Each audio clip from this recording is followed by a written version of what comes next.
Hello, and welcome to SG Squared. Steve Gladen, the global pastor of small groups from Saddleback Church, pulls from his over 25 years of experience to encourage and equip listeners like you to lead small group ministries. So let's listen and learn together. Well, welcome to another episode of SG Squared. Steve Gladen on small groups. Derek here as always with the main man, Steve Gladen. And Steve, we got a very special guest in this episode, a dear friend of you and I and the network. So why don't you tell our audience who this East Coaster is? Yeah. Well, first off, let me set up the show so you guys can understand what is happening, because what we've been doing is a 3-part series on kind of like bringing some spice into your small groups. And if you've been listening to these episodes, you'll understand where I'm going with this, because a lot of times in a dating relationship or even in a marriage, if your date nights are the same all the time, if you go out to dinner, go to a movie, and then go home, and that's it, it can become very stale. And many times in your small group, things can become stale if all you're going to do is come together, have some fellowship, do a Bible study, do some prayer, and go home. If that's the way it's going to be every week. And part of what we want to do is we're in this 3-part episode, we're kind of bringing you 3 different shows that are kind of bringing things like spice into the kitchen, so that your flavors can pop just a little bit more. And we've done a show on serving and how your group can be mobilized to serve. We did 10 practical ways. We talked about 10 ways that you can bring worship into your small group. Actually had some bonus pieces on that too. And in this particular show, we're going to be talking about how you can bring evangelism and mission into the forefront. Now, just a little setup here. One is that all of the things we're going to be talking about are going to be in your show notes. So excited about that, plus some information on our guest. And then the other thing too is to understand that these are not things you're trying to shoehorn into your typical group evening, but these are things that you say, hey, let's relax our group a little bit. We may not do our typical Bible study, what we have, but we're going to emphasize purely on in this case, about evangelism or mission. So with that, we have a great guest with us, Kiersten Telzerow, she's the groups person over at National Community Church. And we're just excited to have her on the show.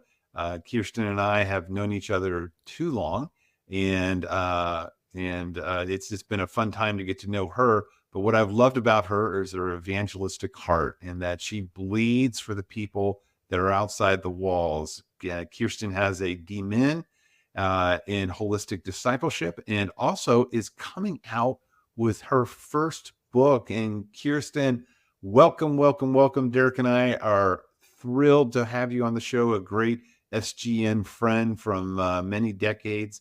Say hello to the folks, and if you can, tell us a little bit about the book that is coming out, and maybe anything I said wrong that I need to get corrected. Well, hey, it's so good to be with you guys. I always love our conversations. I love the small group network. I love all things small groups. And as you said, I love all things mission and discipleship. So I do have a new book that is coming out. It's called Rise, Your Gift Will Make Room. And I'm just so excited. It really was like, I don't know, it was a prompting from the Lord that sat on my phone for way too long. And much of the story is about my story in being quick to be obedient to the Lord's promptings, and how when we are obedient and we show up as our full selves in the way that He created us, that's when our gifts make room for us. So that's been exciting. Of course, my doctorate in ministry has been an exciting process as well. It's really my heart with the holistic discipleship and mission and group. So I'm excited for today's conversation. Yeah, kind of all dovetails together. Kiersten, if people were going to get your book, how would they get it? I know it's coming out. It's still a little bit more in the future, but when it does come out, how can people Yes, snag a it will copy? be on all platforms. Obviously, my go-to is Amazon. So that will be just a quick option for you to be able to order. Great. One more time on the title, Your gift Rise, will and make room. what's the subtitle? All right. Hey, and for those of you, we'll have all the information in the show notes so that you'll be able to snag that book as soon as it comes out, and go ahead and you can get that pre-ordered with everything.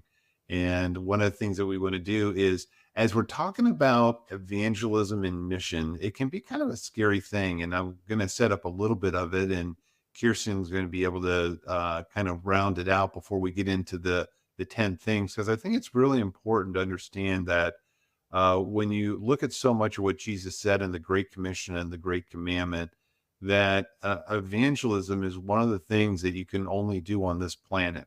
On the other side of heaven, you'll do lots of other things, but the only thing you can't do on the other side of heaven is to be able to evangelize. And so it's something that we've got to get, dialed in while we're here on this planet. And one of the things that we've noticed from people who have taken the health assessment that we have at Saddleback for the very first time, and what we've done all through our conferences, is we've noticed that it's been in that high 80% of people would self-rate themselves very, very low in the area of evangelism. And for something that's so pertinent to our lives, and each one of us who are followers of Jesus that have been renewed, and just, the scales have fallen off our eyes and we're a follower of Christ, something that's so very special seems to be so hard for us to share with other people. And so in this show, as we set up, some things that are personal, some things that are local, some things that are global that you in your small group can do, I want you to understand a couple key verses that I just want to have one here. And one of them is in 1 Corinthians 3, 6 and 7. And it's where Paul's talking, and it says, being able to say that some plant, some water, but it's the Lord that brings the harvest. So often when we think of evangelism and going on a mission trip, we think about helping people cross the line. And part of what we want to be able to do is help you understand that for some it's to plant, some it's to water, and some it's to bring the harvest. And so keep that in mind, but also understand Paul's words in Acts 20:24. It says, however, I consider my life worth nothing to me, but my only aim is to finish the race and complete the task that the Lord Jesus has given me. And that task of testifying to the good news of God's grace. And so as we talk about this, and as we're going to be talking about so many different things about personal, local, and global, Kiersten, I know that in the show notes, you have put some things that I thought were great for them to understand and to think about before we get into these 10 things. Can you kind of share that? And then Derek will tee us off and get us going in this next level. Yeah. So there are some things listed that are really just like a framework, if you will, of some things that are helpful to keep in mind throughout as we're growing together in this area. And the first is don't overcomplicate it. First and foremost, because sometimes our minds can go towards we'll just plan a 1 week overseas trip. We'll put it all on the calendar. A group of 15 people will be able to go. The likelihood of that happening is probably not realistic. So we don't want to overcomplicate it. At the same time, we want to keep it just simple and consistent. One of the most beautiful things that I've seen in missional discipleship is it's about continuing to show up. We say that those who experience the greatest transformation in community is most often within a small group. So why would we also not believe the same to be true of mission? It's really a little bit I like to think it's like flexing a muscle. The more you do it, the more that you are bent towards it, because it really is the heart of our DNA as disciples and followers of Christ. Yeah. So we want to be consistent. The third thing is we want to pray about and strategize about it. What's an area that's a great need that we know already, either in the church or in our neighborhoods or things like that we're just aware of, or that we're hearing and we can put in our back pocket for a future time. And we're able to actually put it to paper and strategize around it so that we can all commit to something together. And then the last thing is find out what people are passionate about. Like leverage the strengths and the gifts that already exist within your group.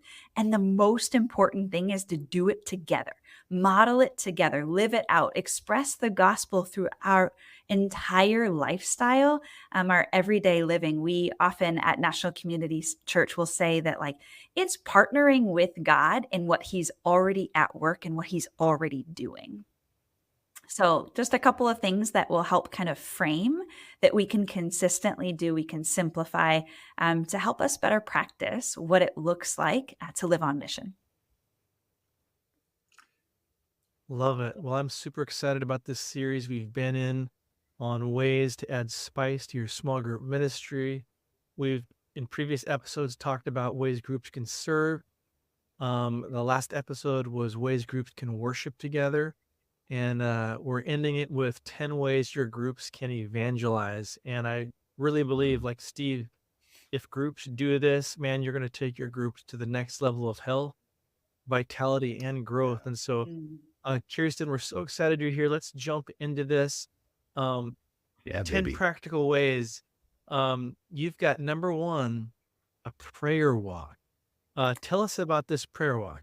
Yes, I think that this is just huge. It's why I made it number 1. I think that sometimes we can just kind of minimalize prayer walking because it's like, well, that doesn't look like evangelizing or that. But the encounters that happen on prayer walks, it blows my mind every time. Like those divine conversations, divine appointments. So, and we've been challenging at National Community Church, our entire church to actually go on prayer walks in each of our neighborhoods collectively with other people and within our small groups to really like, how do you engage for 40 days or 21 days or whatever that might look like in your neighborhoods, at your workplace, because there's so much about prayer walking that is living on mission. And you're asking the Lord to that you would encounter people that maybe need an encouraging word, or you could say something like, hey, I was prayer walking today. Is there anything I can be praying for you about? It really invites this boldness into our small group context to say we're in this together, but we're also going to be further rooted in where we live and where God has planted us. And then it really just is a challenge. Like we want to commit to be interceding and praying for the people within our spheres of influence. Yeah, I mean, Kiersten, I love this. I've done this in my neighborhood, and one of the things that just came out to me is that God has brought so many divine encounters through that. People that I didn't think I'd bump into, things like that. Sometimes it's a solo trip, and it's a great opportunity to pray for your area that you live in and the houses as you go by them. But also, many times, especially during the summer and the good weather months, you'll be bumping into people, and a great opportunity for you to see them. So I love it. And even if you can, I love your challenge to people, do 21 days or 40 days. Just get out there and try to do that. So beautiful. The second thing you have right here is to see if your group can adopt a cause. Can you talk to, our small group point people or maybe a small group leader as they're trying to figure this one out? What does that mean? Every small group point person knows there are so many needs in a community. And it can actually be really hard to figure out, well, what do we do here and what do we do over here and how do we meet all of these needs? And so I like to put it as we are adopting a cause, and it might be people rallying around something specifically, such as providing respite care to families who are fostering, or we have several of our groups that are really passionate about Operation Christmas Child. All of those are rallying around specific causes, if you will, where we say, this is a need, and this is something that we can actually meet this need and do it together in community. And we want to show support in our community, and we want to continually show up for our community. So we're going to start with the needs that are in our backyard. I love that. Adopt a cause. So cool. So number 3, you've got one that sounds really great to me, and that is food. Does that mean we get to eat as part of this step? I think I'll be evangelizing in just a little bit after this show. Yes, food is a central part of evangelizing. I mean, we always say that even in the context of Alpha. You can't have Alpha without a meal. But I think that Yeah. there's so many beautiful things that happen around the table. And there are so many things that are already happening around tables within our communities. It just is finding where those tables are already meeting. So we actually have a small group of people that will make lunches for our homeless friends. And so, like, if that doesn't exist already where you're at, like, make that a small group. Or at our DC Dream Center, we have something called the Reconciliation Lunch. We have a prayer breakfast where we're actually going together and listening to people's stories as a way of partnering with Jesus, doing what he did wherever we go. I've done this previously at nursing homes as well, but there's such power in listening to stories as a form of evangelization because it really roots relationships, it expands relationships, and to have that over food, where it's something that you already know you need, your body needs to eat several times a day. Why not do that together? And why not do that with the posture of listening? I think is a huge part of that.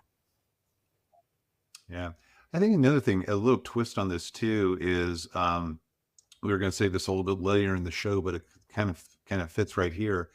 Is a lot of times when you're going to do mission projects, or when a lot of times if you live in a metropolitan city and you have a lot of ethnicities around you, the food is a great opportunity to get some mom and pop people that are very far from Christ, and by going to their place. And I know I was with a couple that they're really passionate into Persian food, and so they've gotten to know the couple of this restaurant in that way. So using food as a reason, if you're take your small group out and adopt, a food group that is attached to a people group, and especially local in your area. So just love that. All right, number four, evangelize your own neighborhood. This is one of my sweet tooths that I love to do. But Kiersten, this is your point, and tell us a little bit about Yeah, now that. this is a little bit different than prayer walks, and this can be done together as a small group, and maybe even a little bit individually as well in various neighborhoods. But we are so blessed in my husband and I's small group that we actually have more than half of our small group all lives in the same community. And I know that that doesn't happen, everywhere all the time. But several of our Right. group members do live in the area. And so we were able to identify a gap that actually exists in our community, that there isn't a chaplain at our police precinct.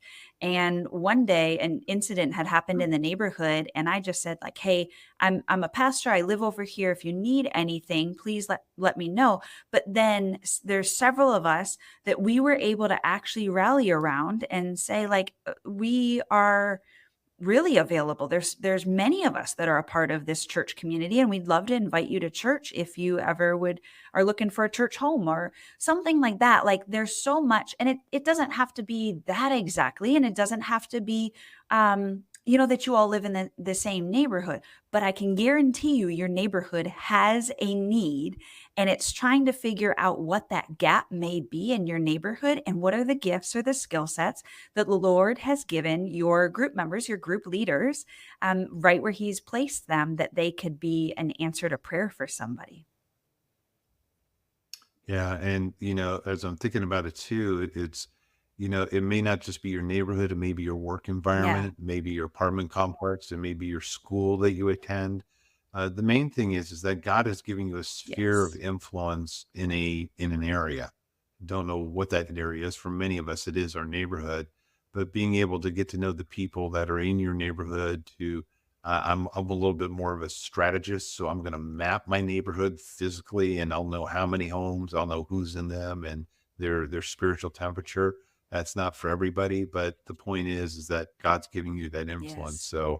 So, really love being able to figure out what that is and taking it. And even for I know some people in our church that are into club leagues with their kids, And that is a whole subculture all by itself that they're evangelizing. So it's like a neighborhood on wheels as they Yeah. go And out. to your But point, Steve, like the relational mapping piece is so helpful and so important because then you're able to remember names and names have stories yeah, tied to them.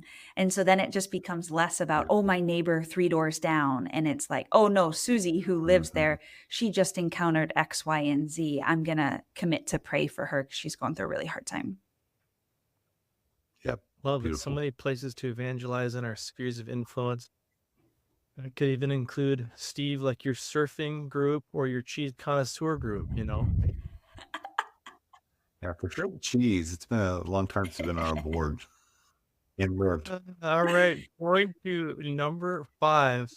It says, never underestimate the small hidden thing. Unpack that for us, Kiersten. Yes. So our small group happens to be made up of a lot of bakers. I mean, I know it's unusual, but we have a lot of bakers. And so one day it just got me thinking about like, wow, there's really some power in cookies. I mean, I know I'm tying it back to the food piece, but like people genuinely feel so thought of and cherished when you just bake a dozen cookies for them or bake bread or whatever. And I think for so many years, I just dismissed it because I was like, oh, cookies, great. Like, that's so wonderful. But I don't really think I thought the impact that it could have on someone. And so we always say never underestimate the small things that maybe they won't be, great opportunities that are written on a board with a time and a date attached to them, but rather there'll be those small promptings from the Holy Spirit that say, hey, go and buy that book for that woman because that book impacted you. And I know that that book's going to impact. You don't know the season that she's in, but the Lord prompted you. And so in those moments, when you're talking about spheres of influence, when we're talking about our neighborhoods, like those small things often open the doors for ongoing conversation. And the ongoing conversation piece, I think, is just what is vital. It's vital to invitation. It's vital to friendships. It's vital to everything. And so recently I actually had someone that I was praying for, and she came up to me and I had like dropped off. It's a crazy story, but basically we were having kitchen work done over Easter. And so I couldn't even cook Easter dinner. And I just felt that the Lord prompted me to bring this woman croissants because oftentimes we have a lot of elderly in our neighborhood. And if I know that family doesn't come visit, like I always try to make them a plate or things like that. So anyways, this one woman I was praying for and I felt prompted that the Lord was like, well, go and bring her something. I'm like, cool. I don't have a stove. I don't have a microwave. I have got nothing. And I found some croissants at the store and I was like, well, it wouldn't be my go-to pick, but the Lord can do a lot with croissants, right?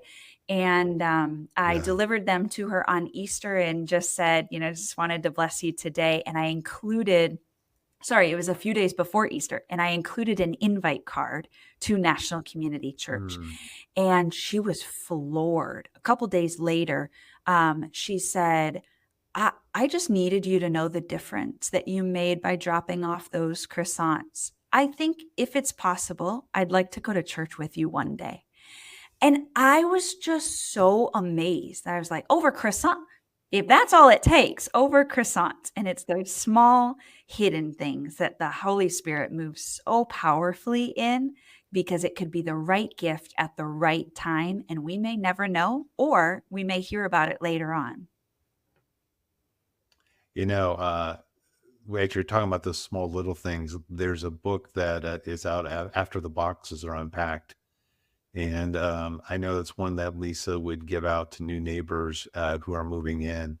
And it was, again, as a small thing, but it's led to a lot of deeper conversations that would help people, as they're settling into a new home. So great job. All right, number 6, neighborhood block party.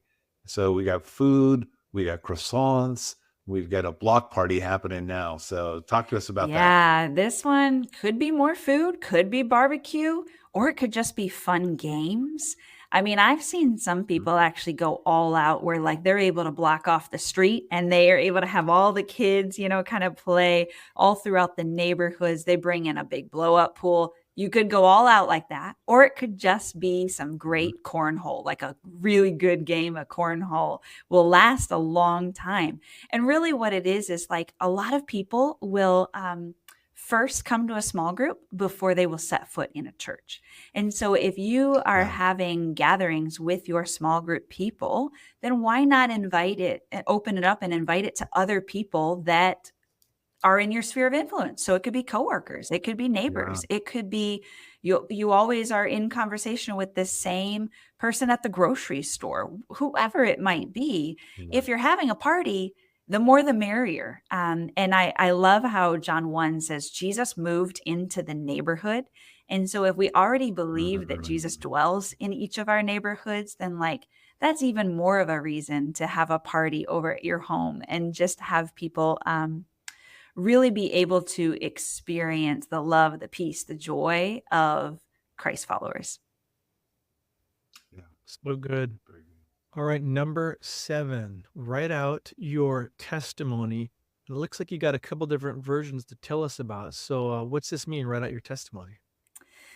Yeah, this one is actually, I think, a more challenging one because it can be really hard. You're like, oh, where do I start? And do I share my entire backstory, my whole life story? How do I condense it? Do I need to write it out? Do I need to memorize it? It can, especially for an introvert, it can be a little bit overwhelming.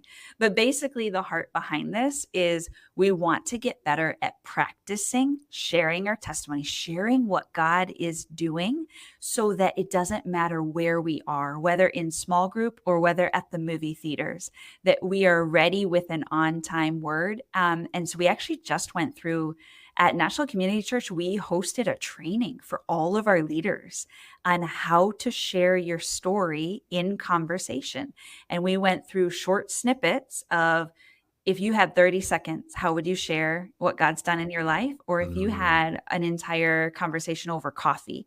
And one of the things that stuck out to me the most was we had this visiting pastor and they said, you can always start with something simple. Like, I used to have a hard time with fill in the blank, but now I can actually see how God has been reshaping and restoring me with blank. Has something like that ever happened to you? Just like that. It invites questions and an ongoing conversation. And it doesn't just say, here's my story, and then they don't know what to say back, but it actually begs ongoing conversation for them to participate. It doesn't leave them hanging. It says, oh, I'm engaged here in this conversation, and I'd love to hear if this resonates with you, or if you can, if you are able to really like, does this fit? Does this, sound like something that you've experienced as your life story? And if not, then you can continue the conversation. If yes, then you have a double testimony. One of the things I love about this, Kiersten, is that so often when people have an opportunity put before them, because they haven't practiced it and they feel like they shy away from it or they don't do it.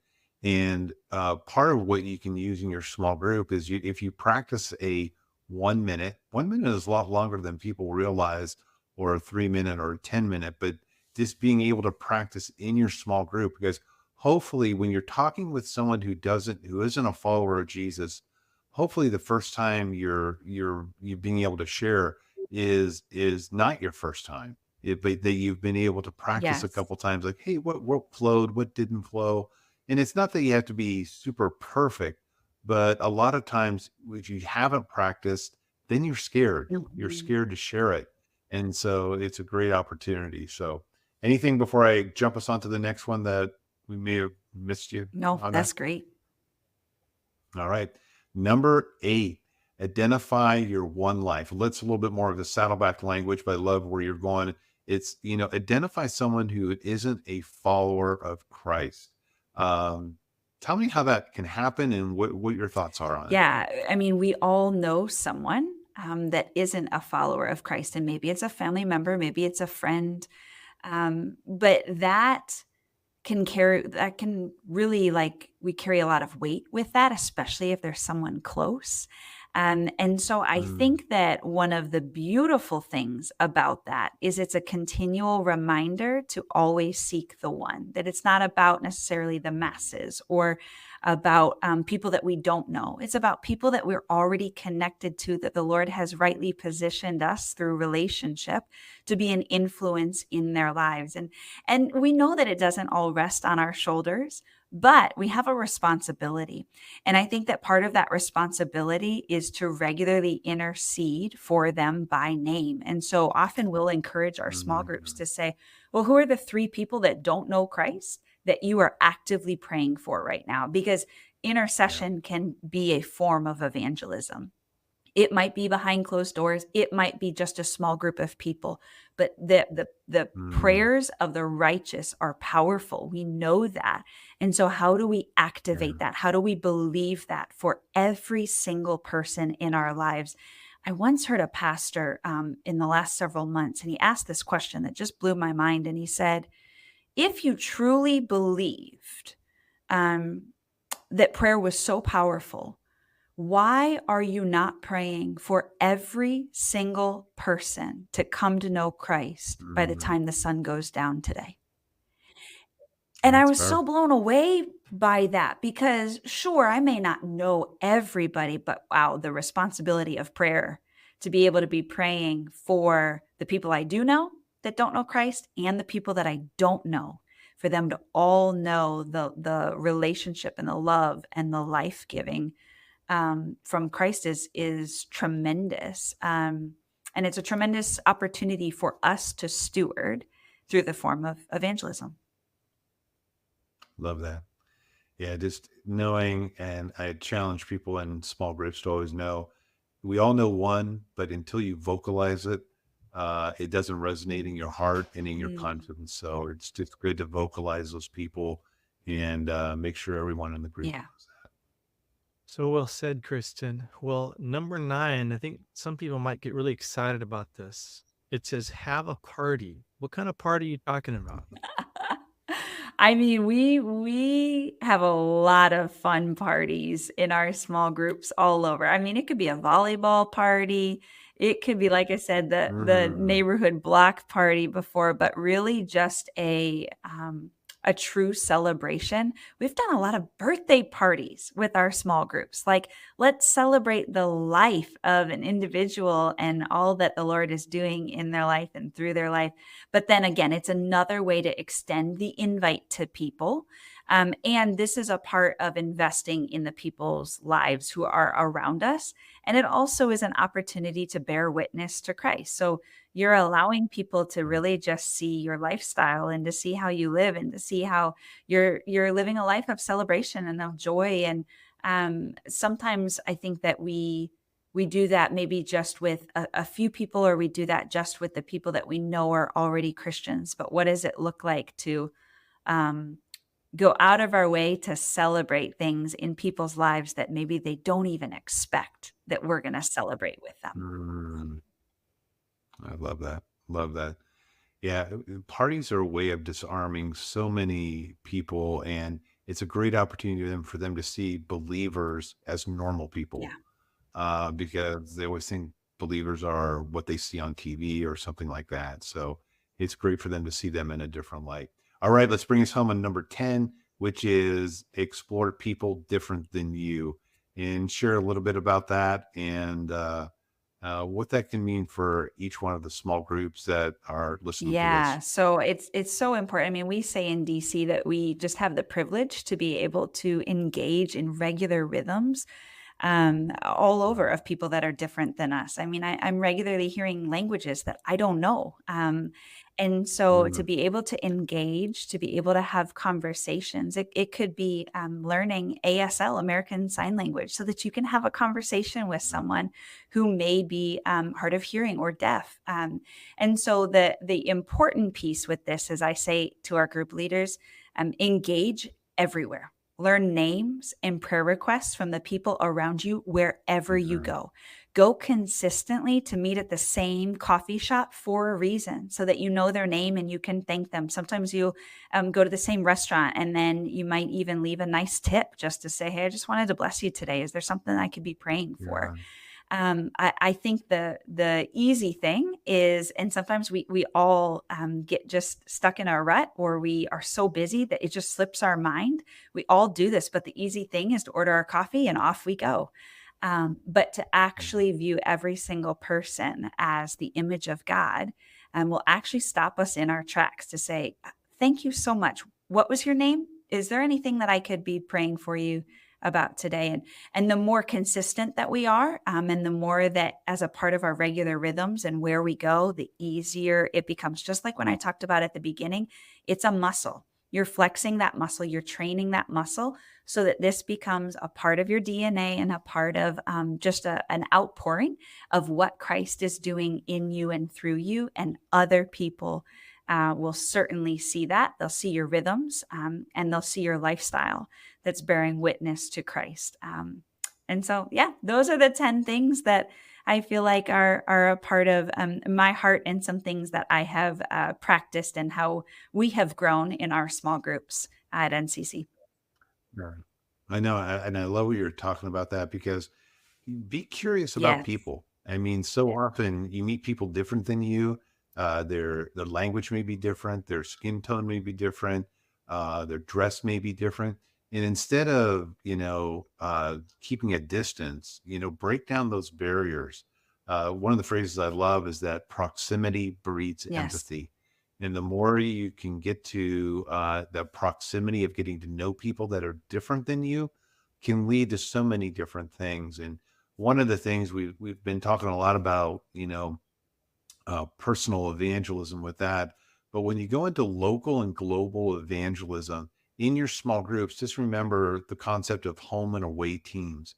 As you get to know people different than you, it may lead to doing something locally in an area where an ethnic group may be more concentrated than in your neighborhood, that you do a local outreach to, or maybe even a global outreach to.